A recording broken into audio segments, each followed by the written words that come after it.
Absolutely not, Sarah. I don't care what kind of personal emergency you think you have. The Peterson account presentation is next week, and I need everyone focused and present. Victoria Marshall's voice cut through the air like a knife, her perfectly manicured nails drumming against her mahogany desk as she stared me down. I stood my ground, clutching the medical leave request form in my trembling hands. Ms. Marshall, please. I wouldn't ask if it wasn't critical. The patient. The patient. She interrupted, her red lips curling into a sneer. You're an account executive, Sarah, not a nurse. Whatever medical drama you're caught up in isn't our concern. This is a marketing firm, not a charity. I took a deep breath, trying to keep my voice steady. I understand that, but this is different. He has no one else, and his condition is deteriorating rapidly. I just need 1 week. Enough. Victoria slammed her hand on the desk, making me jump.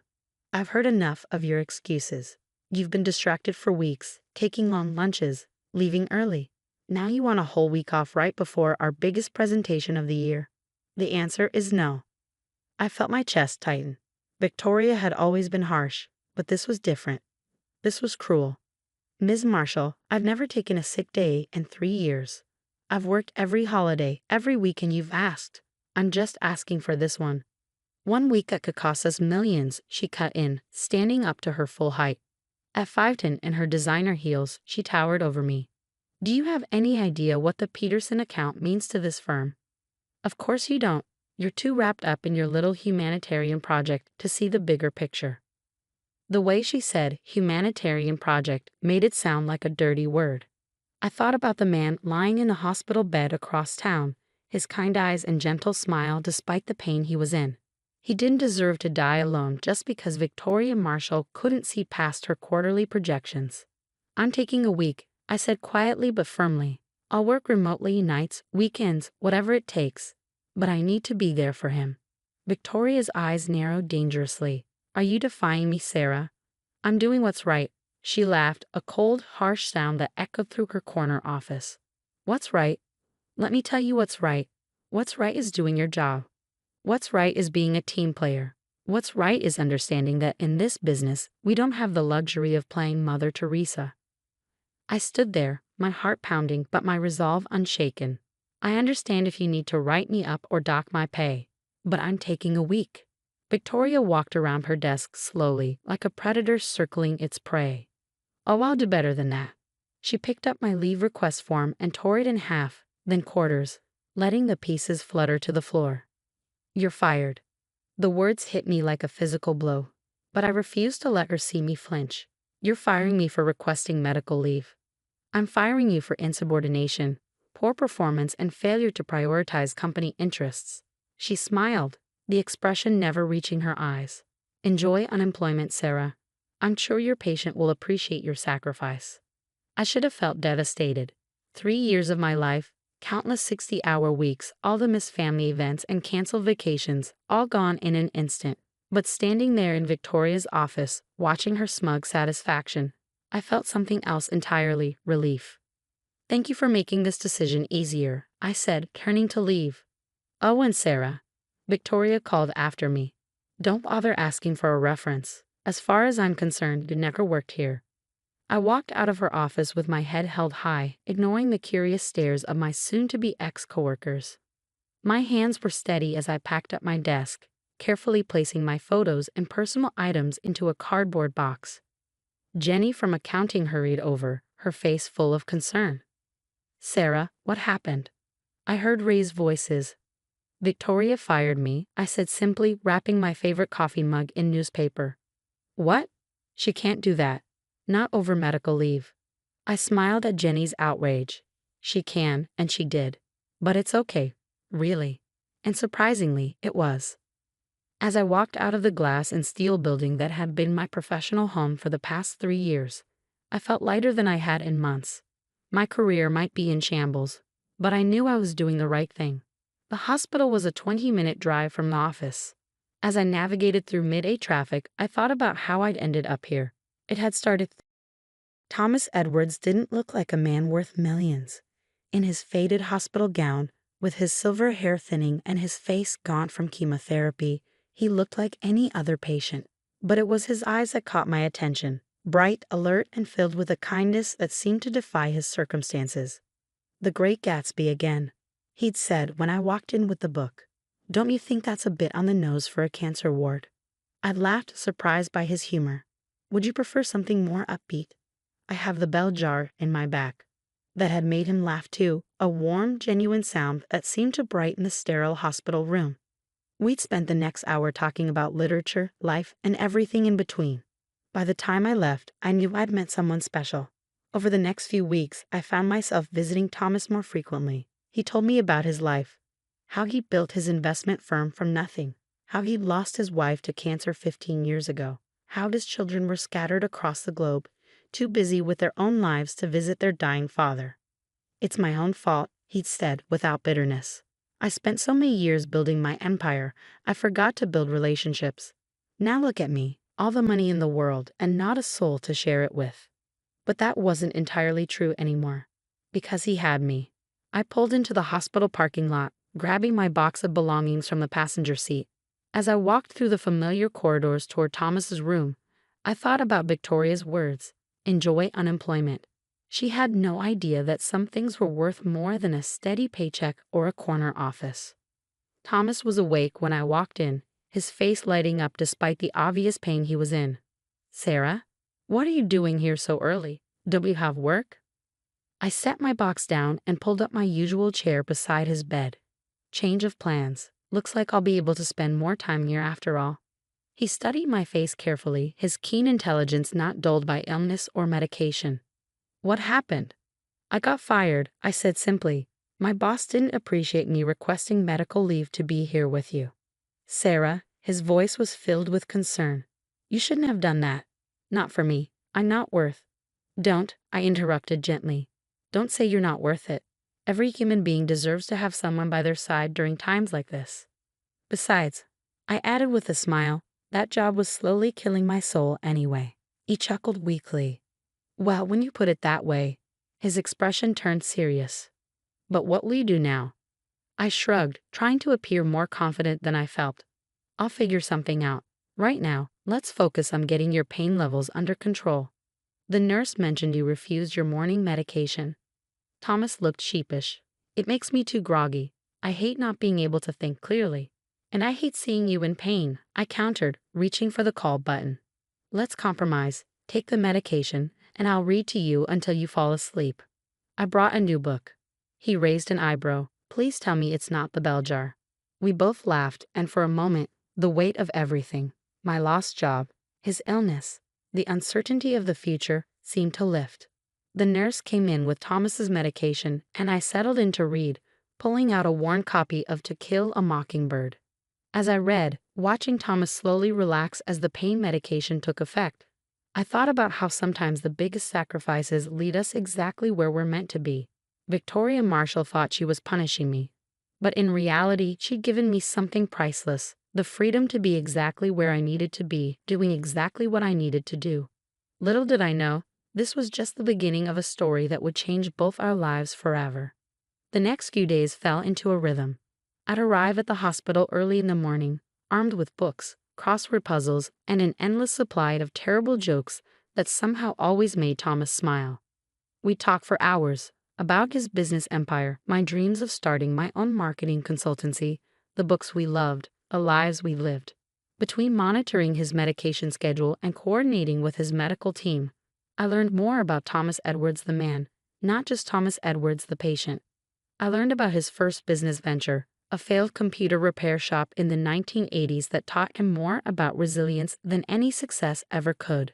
I learned about his late wife, Margaret, and how her passion for art had influenced his early investment choices in emerging digital art platforms. One afternoon, as sunlight streamed through the hospital window, casting long shadows across the room, Thomas asked me a question that caught me off guard. "Why did you really give up your job for me, Sarah?" I looked up from the newspaper crossword we'd been working on together. "I told you." "You told me what you thought I needed to hear," he interrupted gently. "But I want the truth." I set the newspaper aside, considering his question. "Do you remember your first week here, when I was reading to the patients?" He nodded. "I read to 17 people that day. 15 have family with them. One had friends visiting. You were the only one alone. I met his eyes. When I asked the nurse about you, she said you've been here for 3 weeks without a single visitor. It broke my heart. Ah, he said softly. Pity, then. No, I said firmly, not pity. Recognition. I recognize something in you that I've always seen in myself. The tendency to give everything to your work, to your goals, until one day you look up and realize you've forgotten to build connections along the way. Thomas was quiet for a long moment. You're too young to be so wise, he finally said. And you're too important to be alone, I countered. He smiled, though his eyes were suddenly bright with unshed tears. Important? I'm just a foolish old man, who built one of the largest investment firms in the country, I finished, who revolutionized ethical investing practices, who created thousands of jobs and changed countless lives. Yeah, I did my research. Google? He asked, amused. LinkedIn, actually. Your profile needs updating, by the way. We both laughed, and the heavy moment passed. But something had shifted between us. A deeper understanding, a recognition of kindred spirits despite our differences in age and circumstances. As the week progressed, Thomas's condition began to deteriorate more rapidly. The doctors spoke in hushed tones about making him comfortable and managing expectations. But Thomas himself remained clear-eyed and determined. Sarah, he said one evening as the hospital settled into its nighttime routine, I need you to do something for me. Anything, I replied, and I meant it. In my briefcase, the one my secretary brought last month, there's a letter. I need you to deliver it for me. I found the briefcase tucked away in his room's small closet, its leather worn but still elegant. Inside was a sealed envelope, addressed simply to Victoria Marshall, CEO, Marshall & Associates Marketing. My heart stopped. Thomas. Yes, he said, watching my reaction carefully. Victoria Marshall, your former boss. Though she doesn't know it, her company's recent success is largely due to my firm's quiet investment and guidance. I stared at the envelope in my hands, my mind racing. You knew? All this time, you knew where I worked. He nodded. I recognized your company ID card that first day. I've been following Marshall & Associates' progress for years. It's one of my more interesting investments. Why didn't you say anything? Because I wanted to get to know you as Sarah, not as an employee of a company I partially own.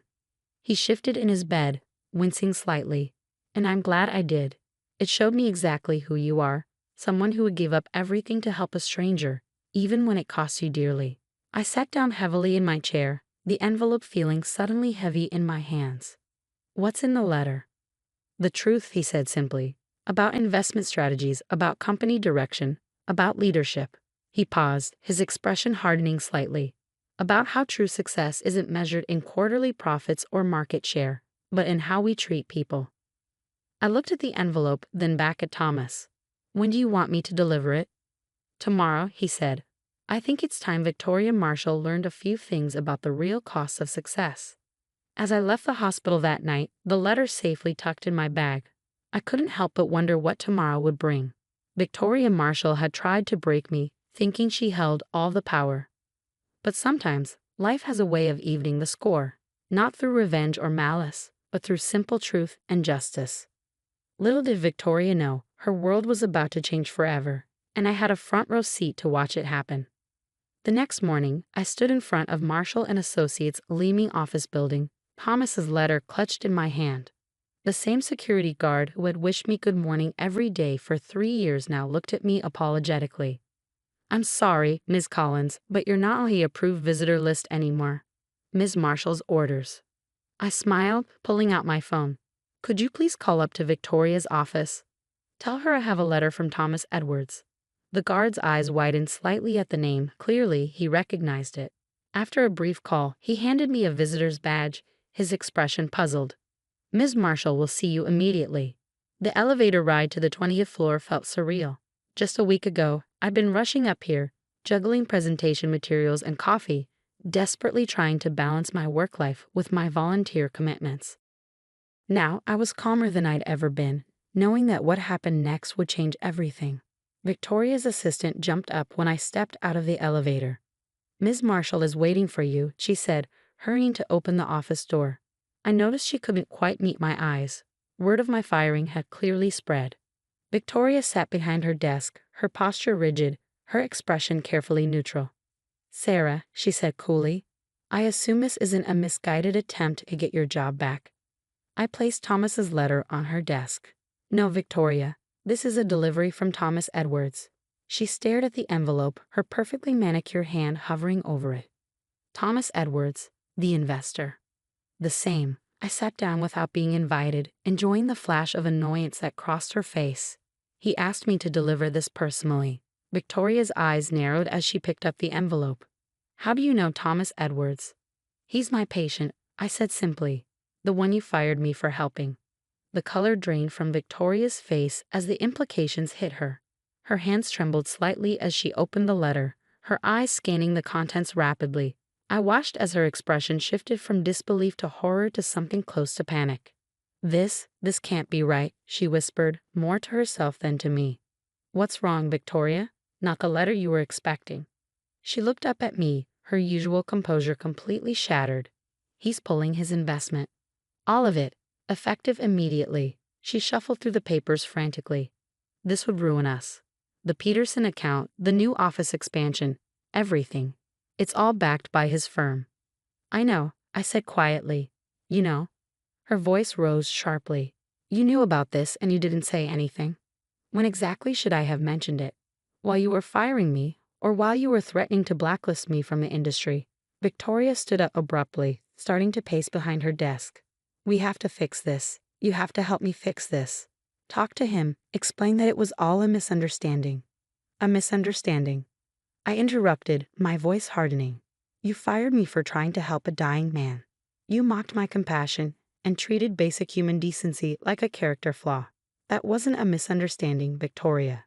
That was a choice." She stopped pacing, turning to face me. "Please," she said, and I was shocked to hear real desperation in her voice. "I'll give you your job back, a promotion, a raise, whatever you want. Just help me save this." I thought about Thomas, lying in his hospital bed, still thinking of others even as his own time grew short. I thought about all the employees at Marshall and Associates who lived in fear of Victoria's moods and arbitrary decisions. I thought about Jenny from accounting crying in the bathroom after another public humiliation, and Mark from creative who had missed his daughter's recital because Victoria demanded last-minute changes to a presentation.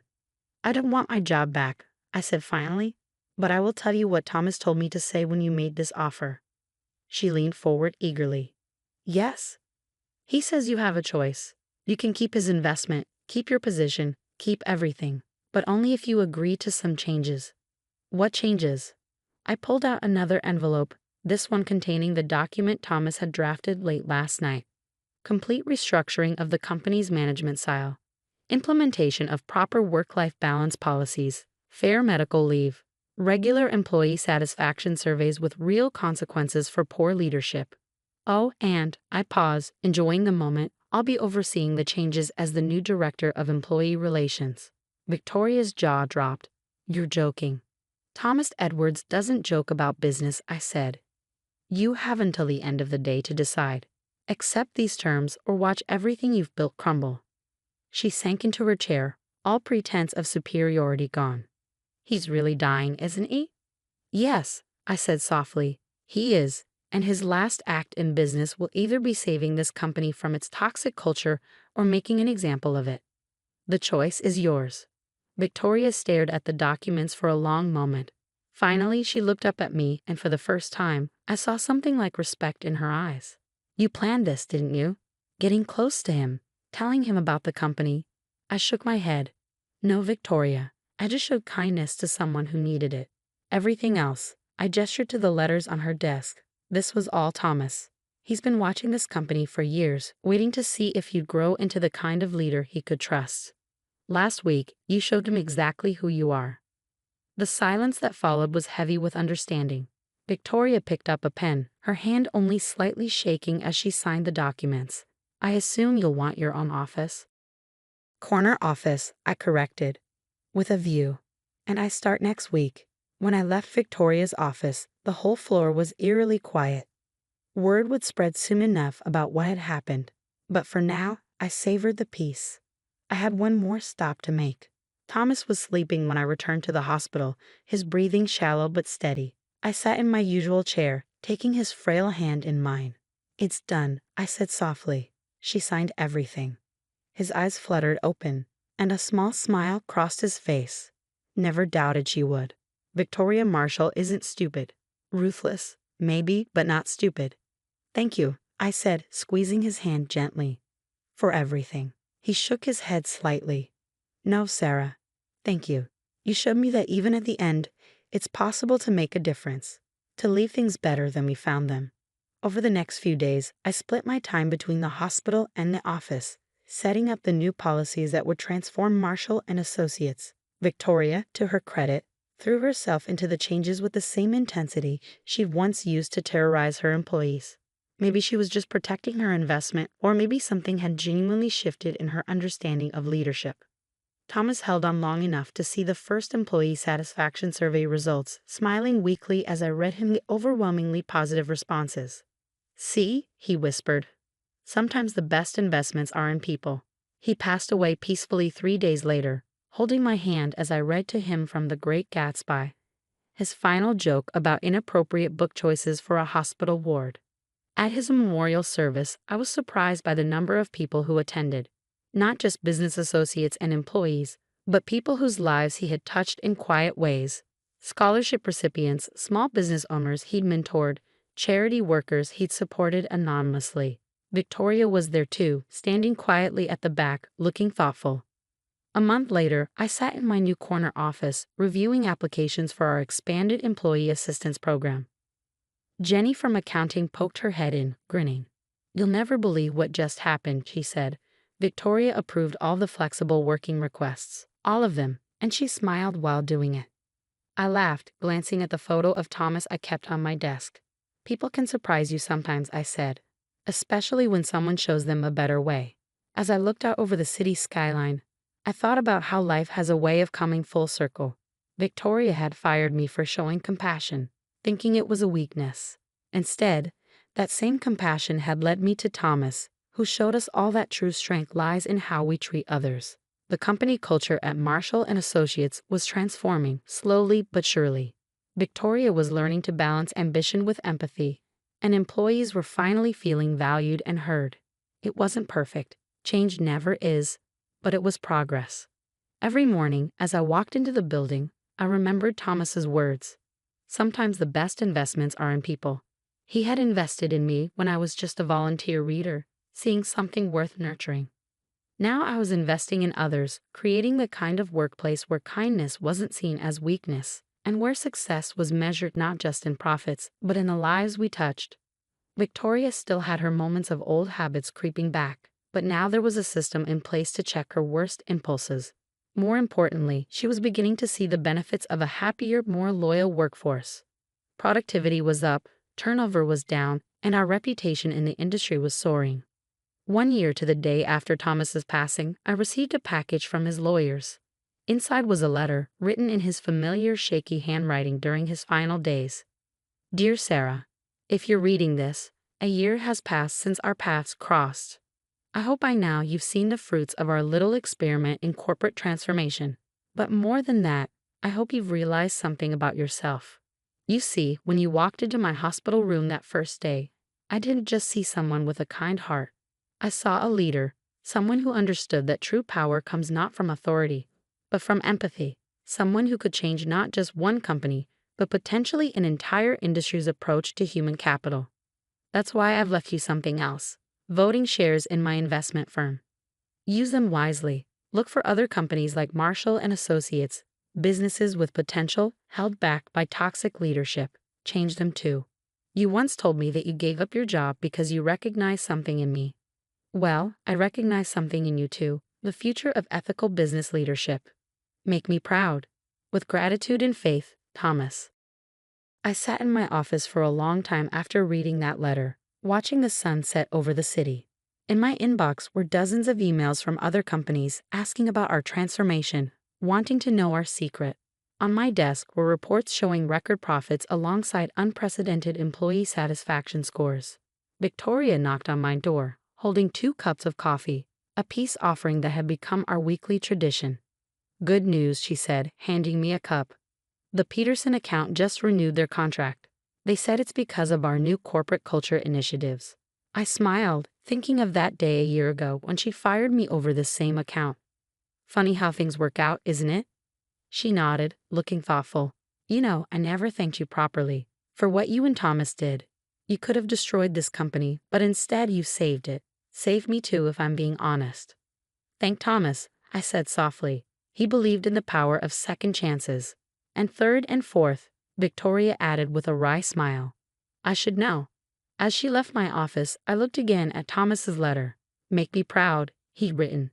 But I knew he already was proud, not just of me, but of every person in this building who had embraced change, who had learned to balance profit with compassion, who had discovered that success and kindness weren't mutually exclusive. Tomorrow, I would start looking at other companies, seeking out those who needed the same transformation. But for now, I sat in my corner office, sipping coffee and watching the city lights come alive, grateful for the twist of fate that had brought me to Thomas's hospital room, and for the chain of events that proved sometimes losing everything is the first step to gaining something better. The next morning, as I walked into the building, the security guard who had once apologetically turned me away now greeted me with a warm smile. Good morning, Miss Collins, making any lives better today. I thought about Thomas, about Victoria, about all the changes we'd made and all the changes still to come. Every day, I replied. That's what good investments are all about. And somewhere I knew Thomas was smiling.